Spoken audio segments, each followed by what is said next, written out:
there, and welcome again to Storytime with Mrs. C. We are reading Percy Jackson, the Lightning Thief, and we are on Chapter 3.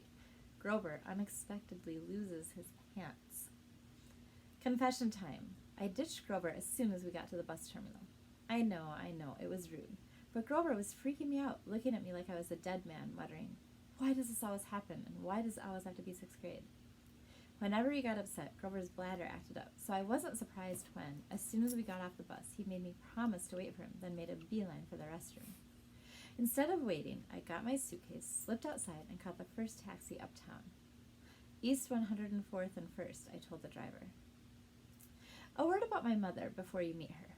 Her name is Sally Jackson, and she's the best person in the world, which just proves my theory that the best people have the rottenest luck.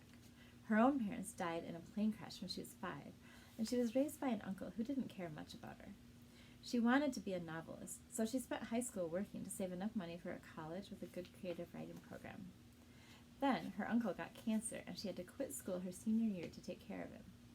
After he died, she was left with no money, no family, and no diploma. The only good break she ever got was meeting my dad. I don't have many memories of him, just this sort of warm glow. Maybe the barest trace of a smile. My mom doesn't like to talk about him because it makes her sad. She has no pictures. See, they weren't married. She told me he was rich and important and their relationship was a secret. Then, one day, he set sail across the Atlantic on some important journey and he never came back. Lost at sea, my mom told me. Not dead, lost at sea. She worked odd jobs, took night classes to get her high school diploma, and raised me on her own. She never complained or got mad. Not even once. But I knew I wasn't an easy kid. Finally, she married Gabe Ugliano, who was nice the first 30 seconds we knew him, then showed his true colors as a world-class jerk. When I was young, I nicknamed him Smelly Gabe. I'm sorry, but it's the truth. The guy reeked like moldy garlic pizza wrapped in gym shorts. Between the two of us, we made my mom's life pretty hard. The way Smelly Gabe treated her, the way he and I got along, well, when I came home was a good example. I walked into our little apartment, hoping my mom would be home from work. Instead, Smelly Gabe was in the living room playing poker with his buddies. The television blared ESPN. Chips and beer cans were strewn all over the carpet. Hardly looking up, he said around his cigar, "So you're home." "Where's my mom?" "Working," he said. "You got any cash?" That was it. No, "Welcome back, good to see you, how has your life been the last 6 months?" Gabe had put on weight.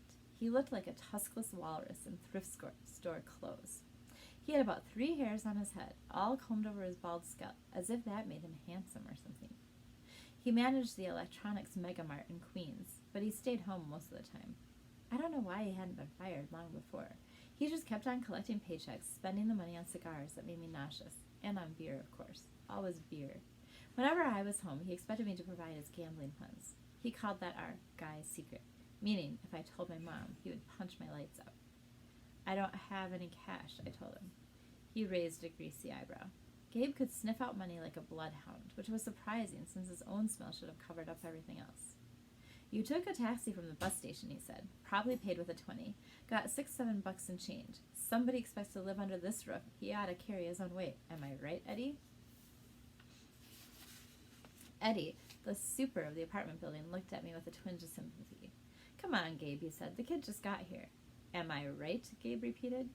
Eddie scowled into his bowl of pretzels. The other 2 guys passed gas in harmony. "Fine," I said. I dug a lot of dollars out of my pocket and threw the money on the table. "I hope you lose." "Your report card came, brain boy," he shouted after me. "I wouldn't act so snooty." I slammed the door to my room, which really wasn't my room. During school months, it was Gabe's study. He didn't study anything in there except old car magazines, but he loved shoving my stuff in the closet, leaving his muddy boots on my windowsill, and doing his best to make the place smell like his nasty cologne and cigars and stale beer. I dropped my suitcase on the bed.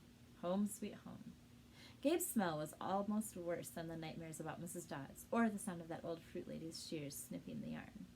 But as soon as I thought that, my legs felt weak. I remembered Grover's look of panic, how he'd made me promise I wouldn't go home without him. A sudden chill rolled through me. I felt like something, was looking for me right now, maybe pounding its way up the stairs, growing long, horrible talons. Then I heard my mom's voice. "Percy!" She opened the bedroom door, and my fears melted. My mother can make me feel good just by walking into the room. Her eyes sparkle and change color in the light. Her smile is as warm as a quilt. She's got a few gray streaks mixed in with her long brown hair, but I never think of her as old.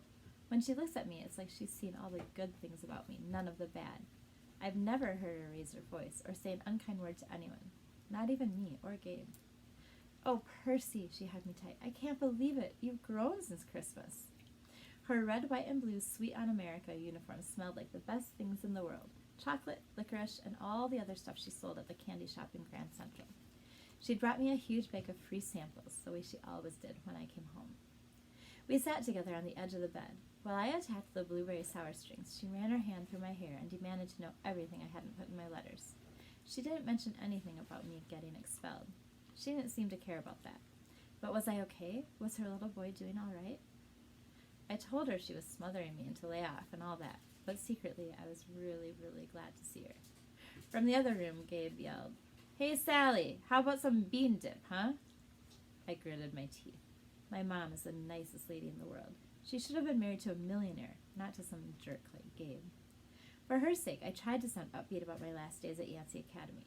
I told her I wasn't too down about the expulsion. I'd lasted almost the whole year this time. I'd made some new friends. I'd done pretty well in Latin, and honestly, the fights hadn't been as bad as the headmaster said. I liked Yancey Academy. I really did. I put such a good spin on the year, I almost convinced myself. I started choking up, thinking about Grover and Mr. Bruner. Even Nancy Bobofit suddenly didn't seem so bad. Until that trip to the museum. "What?" my mom asked. Her eyes tugged at my conscience, trying to pull out the secrets. "Did something scare you?" "No, Mom." I felt bad lying. I wanted to tell her about Mrs. Dawes and the three old ladies with the arm, but I thought it would sound stupid. She pursed her lips. She knew I was holding back, but she didn't push me. "I have a surprise for you," she said. "We're going to the beach." My eyes widened. "Montauk?" 3 nights, same cabin." "When?" She smiled. "As soon as I get changed." I couldn't believe it. My mom and I hadn't been to Montauk the last 2 summers because Gabe said there wasn't enough money. Gabe appeared in the doorway and growled, "Bean dip, Sally? Didn't you hear me?" I wanted to punch him, but I met my mom's eyes, and I understood she was offering me a deal. Be nice to Gabe for a little while, just until she was ready to leave for Montauk, and then we would get out of here. "I was on my way, honey," she told Gabe. "We were just talking about the trip." Gabe's eyes got small. "The trip? You mean you were serious about that?" "I knew it," I muttered. "He won't let us go." "Of course he will," my mom said evenly. "Your stepfather is just worried about money, that's all. Besides," she added, "Gabriel won't have to settle for bean dip. I'll make him enough 7-layer dip for the whole weekend. Guacamole, sour cream, the works." Gabe softened a bit. "So this money for your trip, it comes out of your clothes budget, right?" "Yes, honey," my mom said. "And you won't take my car anywhere but there and back?" "We'll be very careful." Gabe scratched his double chin. "Maybe if you hurry with that 7-layer dip. And maybe if the kid apologizes for interrupting my poker game." "Maybe if I kick you in your soft spot," I thought, "and make you sing soprano for a week." But my mom's eyes warned me not to make him mad. Why did she put up with this guy? I wanted to scream. Why did she care what he thought? "I'm sorry," I muttered. "I'm really sorry I interrupted your incredibly important poker game. Please go back to it right now." Gabe's eyes narrowed. His tiny brain was probably trying to detect sarcasm in my stupid. "Yeah, whatever," he decided. He went back to his game. "Thank you, Percy," my mom said. "Once we get to Montauk, we'll talk more about whatever you've forgotten to tell me, okay?" For a moment, I thought I saw anxiety in her eyes, the same fear I'd seen in Grover during the bus ride, as if my mom, too, felt an odd chill in the air. But then her smile returned, and I figured I must have been mistaken. She ruffled my hair and went to make Gabe his 7-layer dip. An hour later, we were ready to leave. Gabe took a break from his poker game long enough to watch me lug my mom's bags to the car. He kept griping and groaning about losing or cooking, and more important, his 78 Camaro, for the whole weekend. "Not a scratch on this car, brain boy," he warned me as I loaded the last bag. Not one little scratch. Like I'd be the one driving. I was 12, but that didn't matter to Gabe. If a seagull so much as pooped on his paint job, he'd find a way to blame me. Watching him lumber back toward the apartment building, I got so mad I did something I can't explain. As Gabe reached the doorway, I made the hand gesture I'd seen Grover make on the bus, a sort of warding off evil gesture, a clawed hand over my heart, then a shoving movement toward Gabe. The screen door slammed shut so hard it whacked him in the butt and sent him flying up the staircase as if he'd been shot from a cannon. Maybe it just was the wind or some freak accident with the hinges, but I didn't stay long enough to find out. I got in the Camaro and told my mom to step on it. Our rental cabin was on the South Shore, way out at the tip of Long Island. It was a little pastel box with faded curtains, half sunken into the dunes. There was always sand in the sheets and spiders in the cabinets, and most of the time the sea was too cold to swim in. I loved the place. We'd been going there since I was a baby. My mom had been going even longer. She never exactly said, but I knew why the beach was special to her. It was the place she'd met my dad. As we got closer to Montauk, she seemed to grow younger, years of worry and work disappearing from her face. Her eyes turned the color of the sea. We got there at sunset, opened all the cabin's windows, and went through our usual cleaning routine.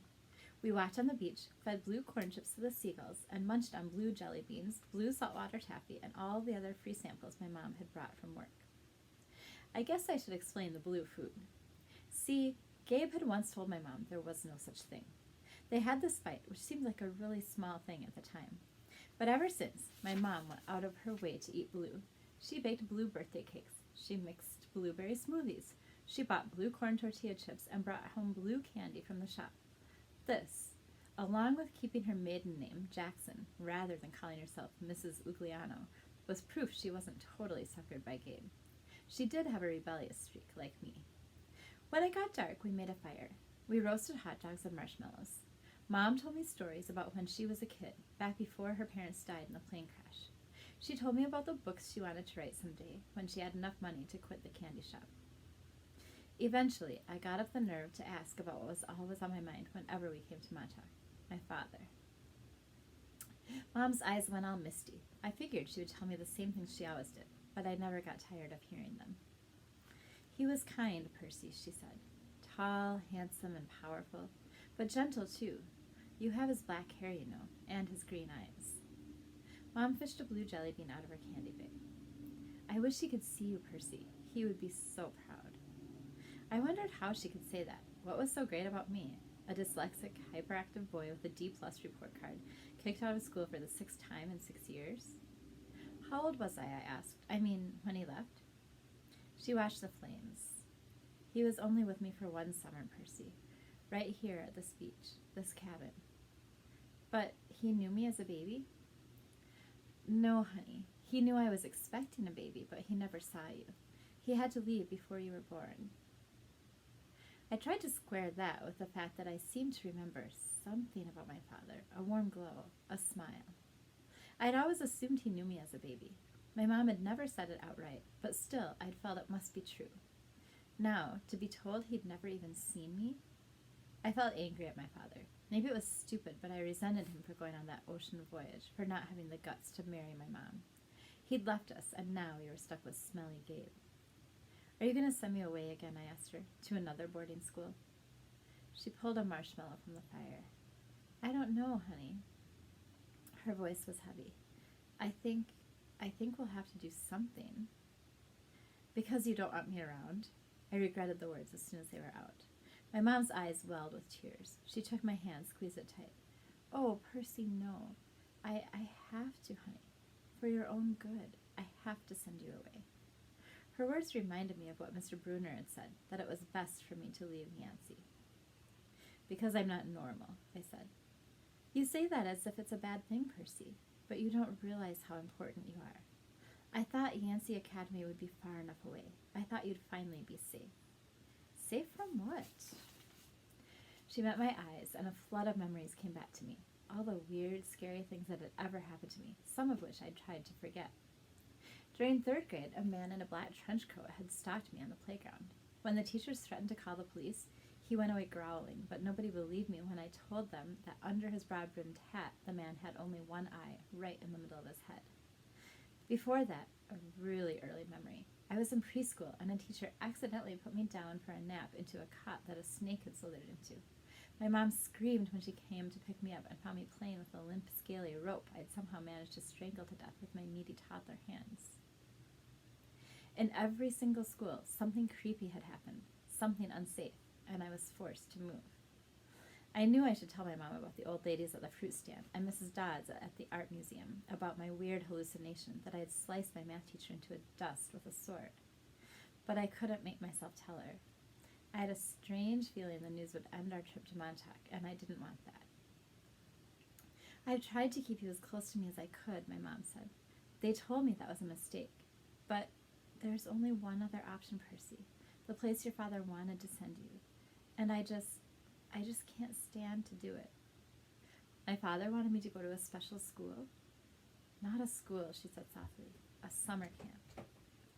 My head was spinning. Why would my dad, who hadn't even stayed around long enough to see me born, talk to my mom about a summer camp? And if it was so important, why hadn't she ever mentioned it before? I'm sorry, Percy, she said, seeing the look in my eyes, but I can't talk about it. I couldn't send you to that place. It might mean saying goodbye to you for good. For good? But if it's only summer camp. She turned toward the fire, and I knew from her expression that if I asked her any more questions, she would start to cry. That night, I had a vivid dream. It was storming on the beach, and two beautiful animals, a white horse and a golden eagle, were trying to kill each other at the edge of the surf. The eagle swooped down and slashed the horse's muzzle with its huge talons. The horse reared up and kicked at the eagle's wings. As they fought, the ground rumbled, and a monstrous voice chuckled somewhere beneath the earth, goading the animals to fight harder. I ran toward them, knowing I had to stop them from killing each other, but I was running in slow motion. I knew I would be too late. I saw the eagle dive down, its beak aimed at the horse's wide eyes, and I screamed, "No!" I woke with a start. Outside, it was really storming, the kind of storm that cracks trees and blows down houses. There was no horse or eagle on the beach, just lightning, making false daylight, and 20-foot waves pounding the dunes like artillery. With the next thunderclap, my mom woke. She sat up, eyes wide, and said, "Hurricane." I knew that was crazy. Long Island never sees hurricanes this early in the summer. But the ocean seemed to have forgotten. Over the roar of the wind, I heard a distant bellow, an angry, tortured sound that made my hair stand on end. Then a much closer noise, like mallets in the sand. A desperate voice, someone yelling, pounding on our cabin door. My mother sprang out of bed in her nightgown and threw open the lock. Grover stood, framed in the doorway against a backdrop of pouring rain. But he wasn't exactly Grover. "Searching all night," he gasped. "What were you thinking?" My mother looked at me in terror, not scared of Grover, but of why he'd come. "Percy," she said, shouting to be heard over the rain. "What happened at school? What didn't you tell me?" I was frozen, looking at Grover. I couldn't understand what I was seeing. "Azu kai aloi theo," he yelled. "It's right behind me. Didn't you tell her?" I was too shocked to register that he'd just cursed in ancient Greek and I'd understood him perfectly. I was too shocked to wonder how Grover had gotten here by himself in the middle of the night. Because Grover didn't have pants on. And where his legs should be, my mom looked at me sternly and taught in a tone she'd never used before.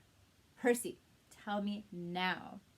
I stammered something about the old ladies at the fruit stand and Mrs. Dodds, and my mom stared at me, her face deathly pale in the flashes of lightning. She grabbed her purse, tossed me my rain jacket, and said, "Get to the car, both of you, go." Grover ran for the Camaro, but he wasn't running exactly. He was trotting, shaking his shaggy hindquarters, and suddenly his story about a muscular disorder in his legs made sense to me. I understood how he could run so fast and still limp when he walked, because where his feet should be, there were no feet. There were cloven hooves.